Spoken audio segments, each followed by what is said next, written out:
O mundo nunca mais foi o mesmo depois que inventaram essa geringonça.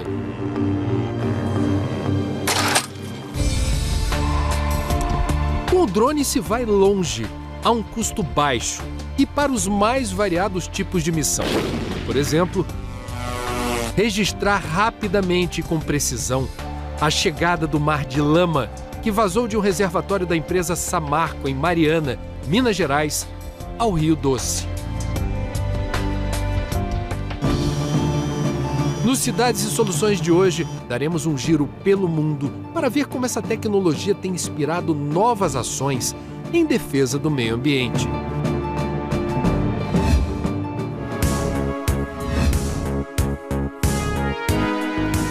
Não é um pássaro, não é um avião, mas tem algo de novo nos céus. São os aviõezinhos não tripulados, conhecidos como drones.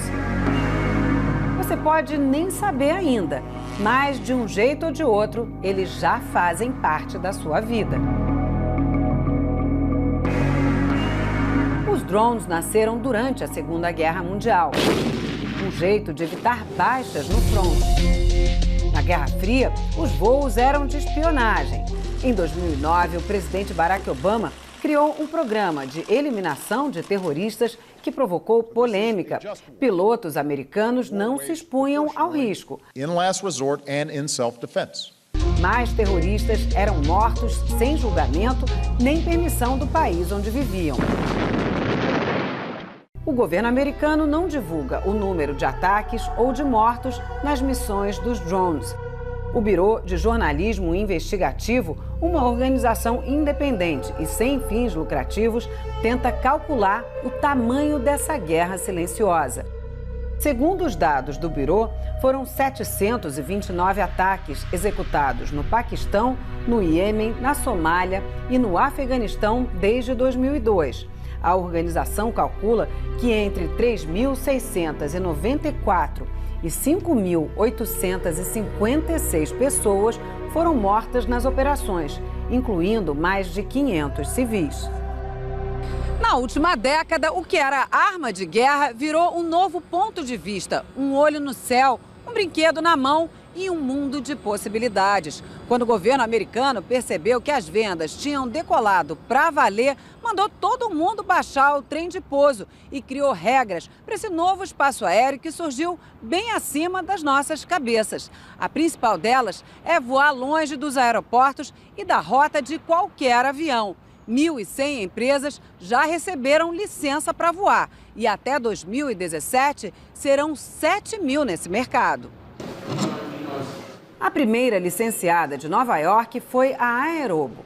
O fundador, Brian Sim, tinha uma produtora e decidiu investir em imagens aéreas há 3 anos. Contratou 2 engenheiros para desenhar modelos exclusivos. O plano é voar alto. I want to be the global #1 name in aerial video with drones.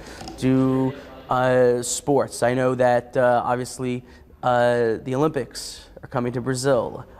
Doing large events like that, doing all the movies, TV shows across the globe. I think that's something obtainable, and I think there's a huge market for that. Mas a regulamentação não ajuda. É proibido voar à noite, sobre qualquer lugar que tenha muita gente e a mais de 150 metros de altura. Apesar do negócio da Aerobo ser filmagem, já tem cliente pedindo outros serviços, como a inspeção de torres de transmissão usadas por empresas de telefonia.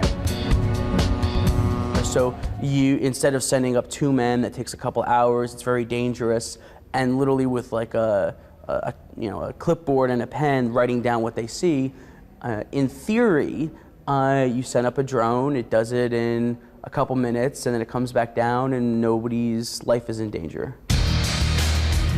E é exatamente para evitar outros perigos que uma equipe da Universidade do Texas pesquisa como interceptar e mudar a trajetória de um drone inimigo.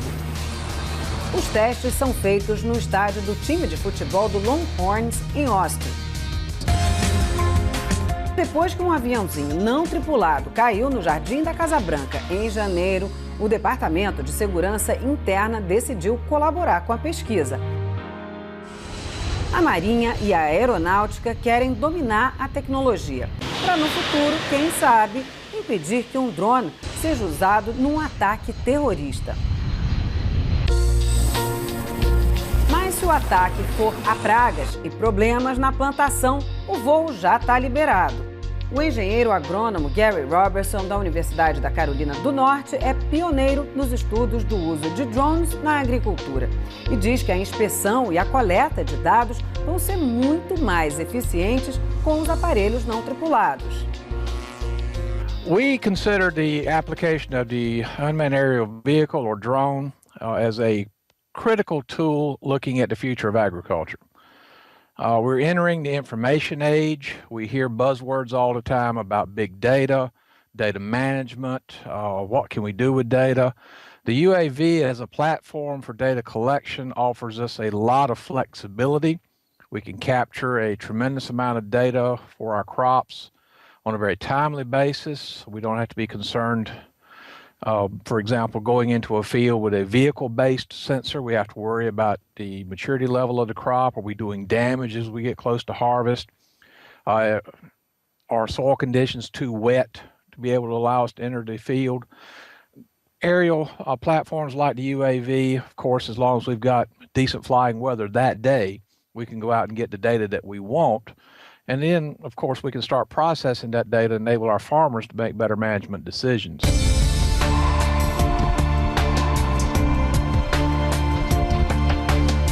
Na pastagem, os drones podem ajudar a agrupar e a tocar a boiada, verificar a saúde dos animais e até encontrar um novilho desgarrado. Olha só como as vacas ficam hipnotizadas por esse estranho objeto voador. Na Groenlândia, pesquisadores da Universidade do Wyoming tentam entender outro desastre, esse ambiental. Eles usaram um drone para sobrevoar um rio escavado pelo aquecimento global na camada de gelo. As imagens foram divulgadas em outubro pelo jornal The New York Times. Os dados recolhidos pela equipe do estudante Brandon Overstreet vão ser usados para descobrir o ritmo em que a geleira ártica está derretendo. Quando todo esse gelo virar água, o nível dos oceanos do mundo inteiro pode subir até 6 centímetros. Pode parecer pouco, mas as consequências serão enormes.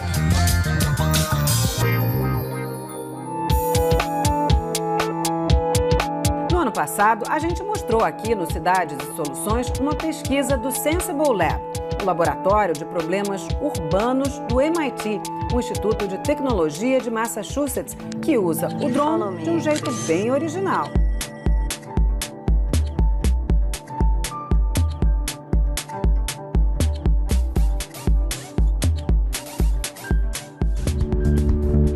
Um dos desafios numa grande cidade é localizar um endereço. O GPS dos smartphones já ajuda na orientação, mas com o olho colado na telinha, a pessoa mal vê o que está em volta. Para resolver esse problema, um pesquisador do Sensible City Lab criou o SkyCall. Por um aplicativo, a gente chama esse pequeno helicóptero não tripulado. Aí é só botar o celular no bolso. O drone localiza o endereço e leva você até lá. The drone actually knows where it's going, all that information is stored on the drone, and you don't have to worry about any of that. All the app allows you to do is tell it where you'd like to go. Especially with the nature of somewhere like MIT, when someone tells you to go and meet them at 9209, that means nothing to you, right? But the drone knows where 9209 is, so you can just put that in the phone and it can take you to where you want to go. Essa semana, o uso de drones é um dos temas de uma conferência do MIT no Rio de Janeiro, que promove palestras e debates sobre tecnologia e inovação.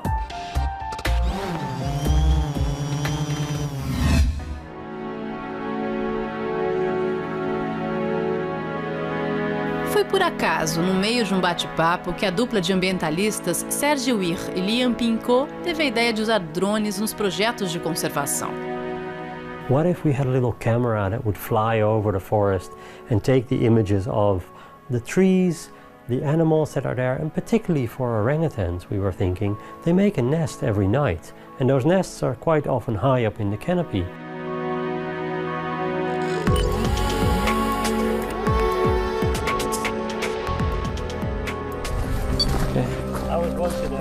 O primeiro protótipo custou menos de $2.000. Há 3 anos, levantou voo em Sumatra, na Indonésia, e captou milhares de imagens da floresta e dos animais.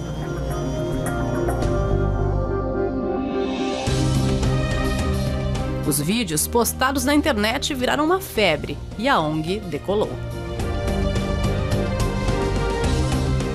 A ideia é espalhar a tecnologia pelo mundo, oferecer treinamento em parceria com governos, ONGs e comunidades.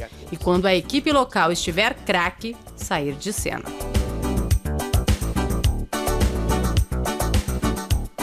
Cada projeto de conservação requer um tipo de drone diferente. Esse daqui, por exemplo, feito de isopor, é extremamente leve, pesa 1,5 kg com baterias e equipamentos, é veloz, ideal para monitorar grandes áreas, só que é bem difícil de controlar e precisa de espaço para pouso e decolagem. Então, se a floresta for densa, sem campo aberto, essa é a melhor opção. É um tipo de drone que levanta voo verticalmente e bem mais fácil de pilotar, o que diminui o risco de acidentes. A configuração básica inclui piloto automático, GPS, antena e espaço para baterias e câmera. A rota é traçada no computador. O drone levanta voo e segue os pontos. Na volta, é só baixar os arquivos. O software monta o quebra-cabeça e apresenta um mapa detalhado. Depois, cabe à equipe analisar os dados.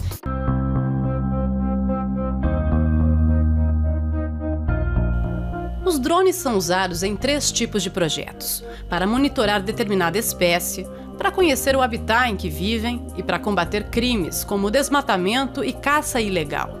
A ONG já comemora bons resultados. In Nepal, since 2012, which happens to be the year that we started, there's no more poaching of rhinos.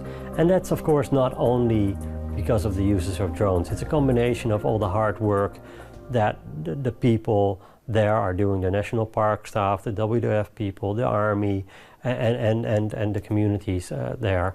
But drones are an ingredient of that. They help with that effort. It's an additional tool for the people to be successful. In Indonesia and Malaysia and Tanzania, they've been very successful in locating where orangutans and chimpanzees are and to map their habitat. And we're doing quite a bit of scientific work on that at the moment as well. Mas nem sempre é fácil levantar voo. No caminho, há leis sobre o uso de drones.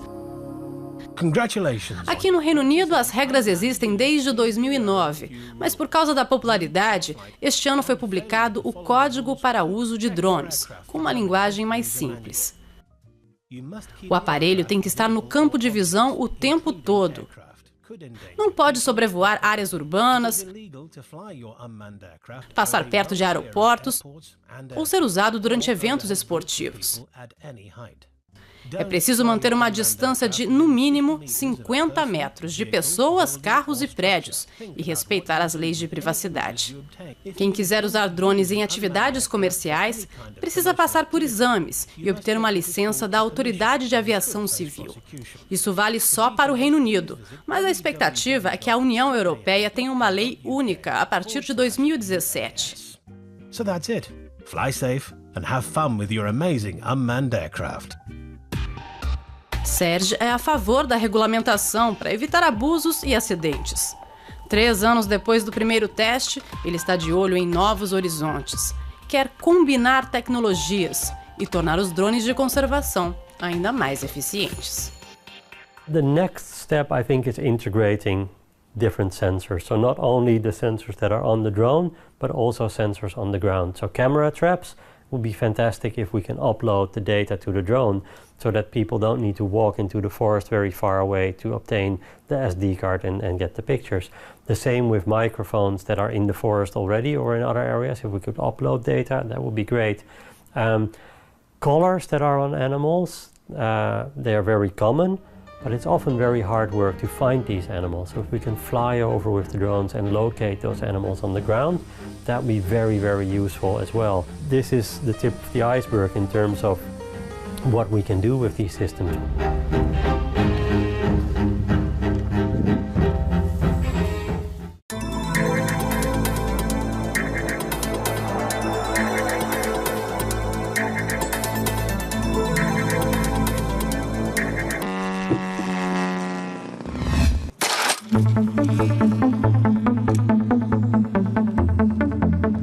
Um avião pequeno, capaz de cumprir grandes missões de monitoramento e fiscalização. A principal vantagem que a gente pode dizer é o custo operacional. Quanto custa, por exemplo, por hora cada uma dessas aeronaves? Se você for comparar com tecnologias convencionais como a aerofotogrametria tripulada, o custo em áreas expressivas, 100, 1.000 km², gira em torno entre R$ 1.500 e R$ 2.500 o quilômetro quadrado. Como aeronave não tripulada, o VANT, drone, você consegue reduzir esse custo entre R$ 300 e R$ 800 o quilômetro quadrado, que é o que se pratica no mercado. O que parece um brinquedo pode ser uma arma poderosa na preservação do meio ambiente. Esse aqui está sendo projetado para inspecionar a floresta amazônica. O projeto é uma parceria do INPE, Instituto Nacional de Pesquisas Espaciais, com a Universidade Inglesa de Exeter e pode ajudar a prevenir e combater grandes queimadas. A gente consegue calcular, né, o balanço de carbono, né, que é o quanto ela absorve menos o quanto ela está emitindo, para produzir informações que possam ser colocadas dentro de modelos e fazer previsões a longo prazo, e aí políticas públicas podem ser implementadas baseadas nesse tipo de informação. E esse é só um dos drones fabricados por esses engenheiros de São Carlos. As aeronaves são feitas com 2 tipos de fibra: carbono para ficarem bem leves e aramida, que é o mesmo material usado para fazer o colete à prova de balas, porque é bem resistente. Uma outra vantagem é que elas têm mais autonomia de voo. Depois da decolagem, esse avião, por exemplo, consegue voar por 1h30 sem precisar recarregar. O drone é movido a bateria e todo o trajeto é programado.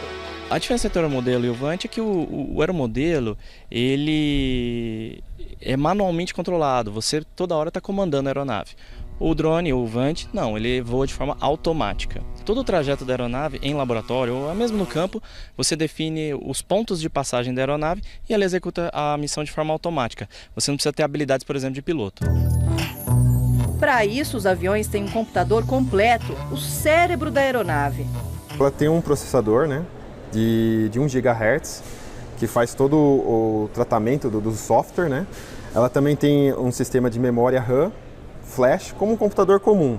Tem toda a parte de Ethernet, que é a parte de comunicação. E é com essa tecnologia que o drone recebe comandos por controle remoto. O sinal da estação de controle é enviado via rádio, né? É como se fosse um link de comunicação de Ethernet. E como tem o sistema de Ethernet aqui, ela faz a leitura dos sinais que vêm para a estação.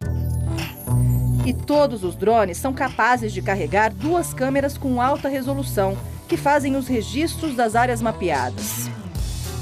A primeira seria uma câmera convencional, onde a gente consegue visualizar a região que está sendo analisada. A segunda é uma câmera que tem um sensor infravermelho, onde a gente consegue ver a fotossíntese da vegetação. Nesse caso aqui, quanto mais escuro, mais está indicando que tem uma região ali de vegetação, está indicando que a fotossíntese é maior. E com isso a gente consegue obter um mapa de classes, onde o verde aqui está indicando as regiões com maior produção de fotossíntese, que seria uma região de florestas, uma região que tem uma produção de cultivo. E as regiões aqui em vermelho seriam as regiões com menor produção de fotossíntese, como por exemplo uma região de pasto. Essas imagens foram feitas por um drone em Mato Grosso. Olha só o flagrante do rio cheio de poluentes. É essa espuma branca. Com esses registros, o Ministério Público do Estado conseguiu multar a indústria que fazia o despejo irregular. A fábrica em São Carlos é a única do país a ter um certificado da ANAC, a Agência Nacional de Aviação Civil, para fazer esses voos experimentais. Muitos clientes eles veem a autorização da ANAC como um selo de qualidade. Eles entendem que é uma empresa com aeronaves confiáveis, com aeronaves com segurança, que tem uma segurança. E por outro lado, muitos órgãos ambientais que compram os nossos vantes são órgãos públicos e eles compram através de licitação e muitas licitações exigem essa autorização da ANAC.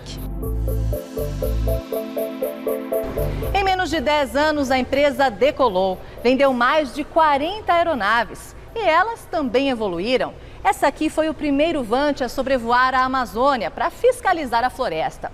Perto desse outro modelo aqui, olha a diferença. Esse aqui pesa 25 quilos, 10 a menos, e consegue mapear uma área de até 600 quilômetros quadrados, 4 vezes mais que o avião antigo. Agora, com a proposta da ANAC de regulamentar o uso dos drones, o diretor acredita que o mercado só vai crescer. Para nós, como indústria, foi melhor do que o esperado, Ou seja, a gente vai ter opções de aplicação em área urbana, com órgãos de defesa civil, com polícias militares. Isso é uma abertura muito boa, porque existe essa necessidade. Esses engenheiros ambientais saíram de Uberaba, Minas Gerais, só para conhecer os drones fabricados em São Carlos. Eles fazem um levantamento de propriedades para tirar licenças ambientais e querem agilizar o trabalho. O Vante auxilia nas informações, você tem um dado mais confiável na agilidade das informações.